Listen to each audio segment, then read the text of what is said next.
প্রিয় দর্শক, হাদিস শরীফের মধ্যে একটি আমল বর্ণিত হয়েছে, আর এই আমলটি বিশ্বনবী সাল্লাল্লাহু আলাইহি ওয়াসাল্লাম নিজের পরিবারদেরকে এবং সাহাবায়ে কিরাম রিজওয়ানুল্লাহ আজমাইনদেরকে করার আদেশ দিতেন। কখন আদেশ দিতেন? হাদিস শরীফের মধ্যে এসছে, বর্ণনা করেছেন হযরত মা'মার রাহমাতুল্লাহ আলাইহি। তিনি বলছেন যে আমি এক সাহাবীর কাছ থেকে শুনলাম, তিনি বলছেন যে কানা নবিয়্যু সাল্লাল্লাহু আলাইহি ওয়াসাল্লাম ইজা দাখালা আলা আহলিহি বা'যু যিকি মিনার রিজকি। যার মতলব হচ্ছে যে রাসূলুল্লাহ সাল্লাল্লাহু আলাইহি ওয়াসাল্লাম যখন দেখতেন যে পরিবারে অভাব ঢুকেছে, অভাব অনটন ঢুকেছে, রিজিকের তাঙ্গি রয়েছে, তখন রাসূলুল্লাহ সাল্লাল্লাহু আলাইহি সাল্লাম নিজের পরিবারকে এই আমলটি করার আদেশ দিতেন। হাদিস শরীফের মধ্যে এসছে আমারা আহলাহু, অর্থাৎ রাসূলুল্লাহ সাল্লাল্লাহু আলাইহি সাল্লাম নিজের আহলে আয়ালকে এবং নিজের পরিবারকে, রাসূলুল্লাহ সাল্লাল্লাহু আলাইহি সাল্লাম নিজের পরিবারকে এই আমলটি করার আদেশ দিতেন। তাছাড়া যখন কোনো সাহাবী, পুরুষ হোক অথবা মহিলা, বিশ্বনবী সাল্লাল্লাহু আলাইহি সাল্লামের কাছে এসে বলতেন, ইয়া রাসূলুল্লাহ, খুব অভাবের মধ্যে আছি, খুব কষ্টে আছি, কি করব?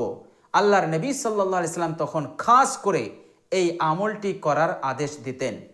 প্রিয় দর্শক, অভাব থেকে, অনটন থেকে, রিজিকের তাঙ্গি থেকে মুক্তি পাওয়ার রাসূলুল্লাহ সাল্লাল্লাহু আলাইহি সাল্লাম একাধিক দোয়া আমলের কথা তিনি বলেছেন, কিন্তু রাসূলুল্লাহ সাল্লাল্লাহু আলাইহি ওয়াসাল্লাম বেশিরভাগ সময়ে এই মূল্যবান আমলটি করার আদেশ দিতেন, এই মূল্যবান আমলটি করার আদেশ দিতেন। প্রিয় দর্শক, সাহাবায়ে কিরাম রিজওয়ানুল্লাহি আজমাইনগণ এই আমলটি জানার পর, শিখে নেওয়ার পর তিনারা আমল শুরু করে দিতেন। তিনারা যে সমস্যার জন্য, যে সমস্যাকে দূর করার জন্য এই আমলটি করতেন, কিছু দিনের মধ্যেই সেই সমস্যা দূর হয়ে যেত, অভাব অনটন দূর হয়ে যেত, রিজিকের তাঙ্গি দূর হয়ে যেত, রিজিকে প্রশস্ততা এসে যেত, কারোবারে বরকত এসে যেত। প্রিয় দর্শক, এর পিছনে একটা কারণ ছিল। সেই কারণটি হচ্ছে যে সাহাবায়ে কিরাম রিজওয়ানুল্লাহি আজমাইনগণদের অন্তরে আল্লাহর নবী সাল্লাল্লাহু আলাইহি সাল্লামের কথার প্রতি ছিল অগাধ বিশ্বাস, ঈমান, ইয়াকিন এতটাই ছিল যে একেবারে 100-র মধ্যে 100। আল্লাহর নবী সাল্লাল্লাহু আলাইহি সাল্লামের কথার প্রতি তাদের বিন্দু পরিমাণ অবিশ্বাস ছিল না, একেবারে 100-র মধ্যে 100। আর এই ইয়াকিনের কারণে, এই বিশ্বাসের কারণেই তিনাদের সময় বেশি লাগতো না, সেই সমস্যার সমাধান পেতে তিনাদের সময় বেশি দিন লাগতো না, অল্প দিনের মধ্যেই তিনাদের কাজ হয়ে যেত। প্রিয় দর্শক, রাসূলুল্লাহ সাল্লাল্লাহু আলাইহি সাল্লামের প্রতি বিশ্বাস, অগাধ বিশ্বাস শুধু সাহাবাদের ছিল না, এমনকি যারা অমুসলিম, যারা কাফির, যারা মুশরিক, তারাও বিশ্বনবী সাল্লাল্লাহু আলাইহি সাল্লামকে বিশ্বাস করত। তারা বিশ্বনবী সাল্লাল্লাহু আলাইহি সাল্লামের কথার প্রতি তাদের অগাধ বিশ্বাস ছিল, কিন্তু তারা মেনে নিতে পারেনি। প্রিয় দর্শক, জানলে অবাক হয়ে যাবেন, এক কাফের ছিল যার নাম হচ্ছে উবাই ইবনে খালফ। উবাই ইবনে খালফ একটি ঘোড়া লালন পালন করছিল।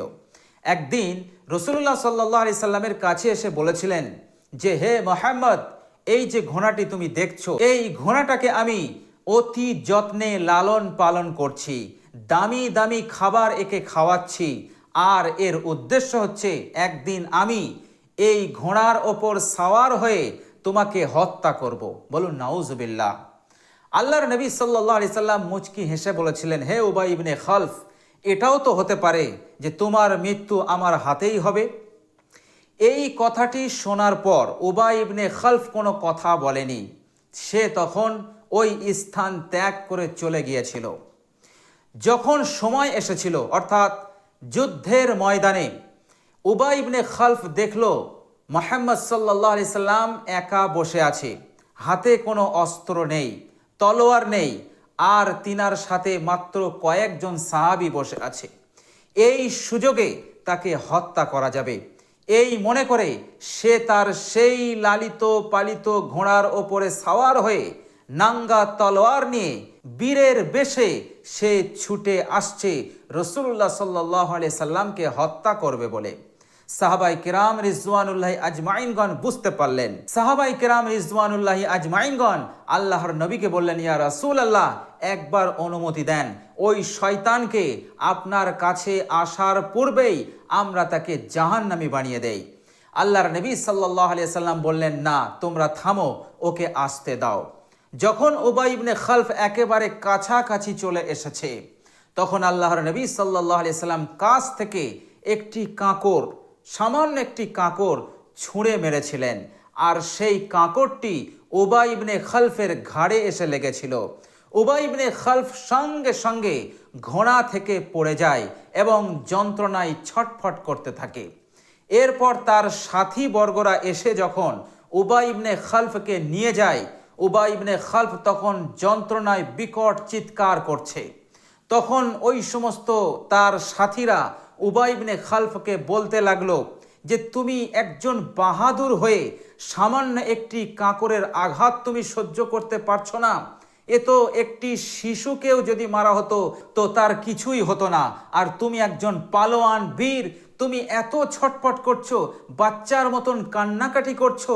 উবাই ইবনে খালফ তখন একটা কথা বলেছিল। সে তার সাথী বর্গদেরকে বলেছিল যে, হ্যাঁ হ্যাঁ, আমি যন্ত্রণায় ছটফট করছি, কেননা আমার যে যন্ত্রণা হচ্ছে, এই যন্ত্রণা যদি গোটা মক্কাবাসীদের কাছে যদি বন্টন করে দেওয়া হয়, তাহলে সকলেই মারা পড়ে যাবে। আমার যে যন্ত্রণাটা হচ্ছে, উবাই ইবনে খালফ বলেছিলেন যে আমার মৃত্যু এই যন্ত্রণাই হবে, কেননা আমি মুহাম্মদকে একদিন বলেছিলাম যে এই ঘোড়ার ওপর সাওয়ার হয়ে আমি তোমাকে হত্যা করব, আর সেদিন মুহাম্মদ পাল্টা আমাকে বলেছিল যে এটাও তো হতে পারে যে আমার হাতে তোমার মৃত্যু হবে।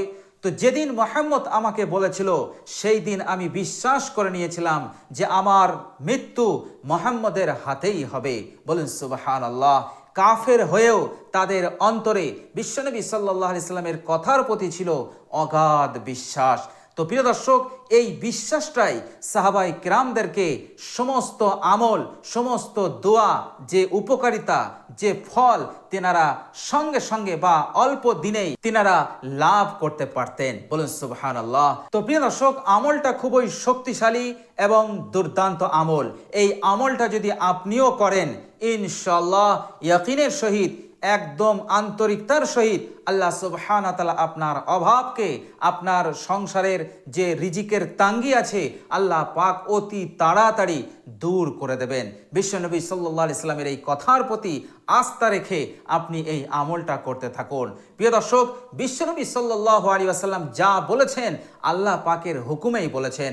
আল্লাহ নবী সাল্লাল্লাহু আলাইহি ওয়াসাল্লাম যা নিষেধ করেছেন সেটা আল্লাহ পাকের হুকুমেই তিনি নিষেধ করেছেন। আল্লাহ পাক নিজে বলেছেন, মা আতাকুমুর রাসূলু ফাখুযু ওয়া মা নাহাকুম আনহু ফান্তাহু। আমার রসুল যা নিয়ে এসেছেন তোমরা সেটা গ্রহণ করে নাও, আর যেটা হতে তোমাদেরকে নিষেধ করেছেন সেটা হতে তোমরা বিরত থাকো। তো প্রিয় দর্শক, হাদিস শরীফের মধ্যে এসছে যে বাযু যিকি মিনার রিজকি, যখনই রিজিকের তাঙ্গি দেখা দিত, অভাব অনাটন দেখা দিত, আমারা আহলাহু, রাসূলুল্লাহ সাল্লাল্লাহু আলাইহি ওয়াসাল্লাম তখন এই আমলটির তালিম দিতেন। প্রিয় দর্শক, আমলটি হচ্ছে যখনই এমন পরিস্থিতির সম্মুখীন আপনি হবেন, সঙ্গে সঙ্গে উত্তম রূপে অজু করে 2 রাকাত নামাজ পড়ে নেবেন। 2 রাকাত নামাজটা আপনি এই নিয়তে পড়বেন, হে আল্লাহ, আমি আপনার সন্তুষ্টির জন্য 2 রাকাত নামাজ আদায় করছি। এইভাবে নিয়ত করে আপনি 2 রাকাত নামাজ পড়বেন। যে সূরা আপনার মুখস্থ আছে সেই সূরা পড়েই আপনি নামাজটা আদায় করবেন। নামাজের অর্থাৎ নামাজ যখন শেষ হয়ে যাবে, আপনি শুধু 2 হাত তুলে আল্লাহ সুবহানাহু ওয়া তাআলার কাছে বলবেন, হে আল্লাহ, আমার রিজিকের তাঙ্গিকে তুমি দূর করে দাও। আল্লাহুম্মা রযুকনি, এই দোয়াটাও আপনি করতে পারেন, হে আল্লাহ, তুমি আমার রিজিক দান করো, অর্থাৎ আমার রিজিকের তাঙ্গিকে দূর করে দাও।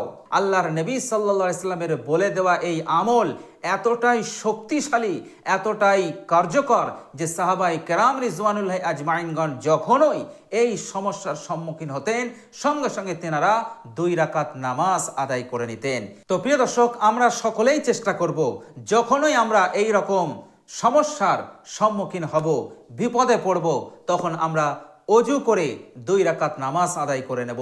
ইনশাআল্লাহ এই 2 রাকাত নামাজই আপনাকে আপনার সমস্যার সমাধান এনে দেবে। এই 2 রাকাত নামাজ আপনার রিজিকের তাঙ্গিকে দূর করে দেবে, সংসারের সচ্ছলতা এনে দেবে ইনশাল্লাহ।